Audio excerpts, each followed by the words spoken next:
선관위는 참정권 공백 상태에 놓인 코로나 확진자에 대한 대책을 즉각 마련하시기 바랍니다. 코로나19 확진자가 기하급수적으로 늘어나고 있지만 정부의 대응은 바이러스 전파 속도를 전혀 따라잡지 못하고 있습니다. 대선에서 국민의 선거권을 보장해야 할 선관위 역시 예외가 아닙니다. 사전투표일과 본투표일 사이인 3월 6일에서 9일에 코로나 확진 판정을 받으면 선거에 참여할 수 없게 된다고 합니다.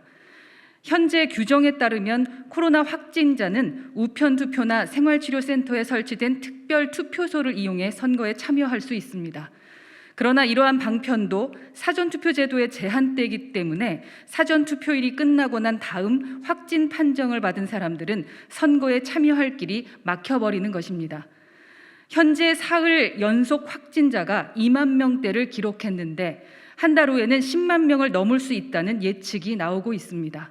이대로라면 이번 대선에서 수십만 명이 투표권을 잃게 될 수도 있다는 얘기입니다. 선관위가 아직까지 대책을 마련하지 못하고 있는 것은 심각한 문제입니다. 국민 한 명 한 명의 참정권이 소중한 것은 물론이고 수십만 명의 규모라면 현재 박빙 상황인 선거 결과에 지대한 영향을 미칠 수도 있습니다. 안 그래도 문재인 정권 들어 선관위에 대한 국민의 신뢰는 크게 무너졌습니다.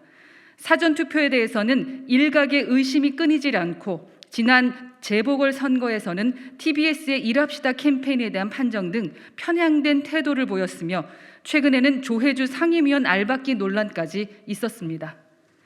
그래도 지금까지의 논란은 공정을 지키려는 대다수의 선관위 공무원들의 문제가 아닌 선관위에조차 정치적 입김을 불어넣으려 했던 문재인 정권의 문제였기에 국민이 양해하는 측면이 있었습니다.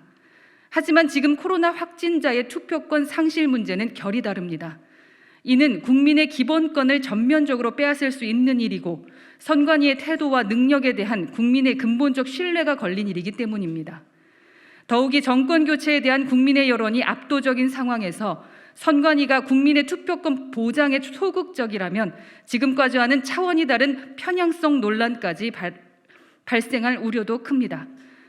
선관위는 지난 총선이나 재보궐선거 당시 확진자가 하루 수백 명 발생하던 상황에 비춰 대선을 준비해서는 안 됩니다.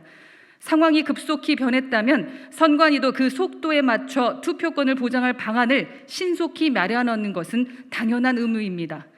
문재인 정권 아래 중립을 지켜야 할 여러 국가기관은 하나같이 편향 아니면 무능이라는 비판을 들어왔습니다. 정권의 마지막 단계인 대선 관리에서조차 이런 오점을 남기는 일은 없길 바랍니다.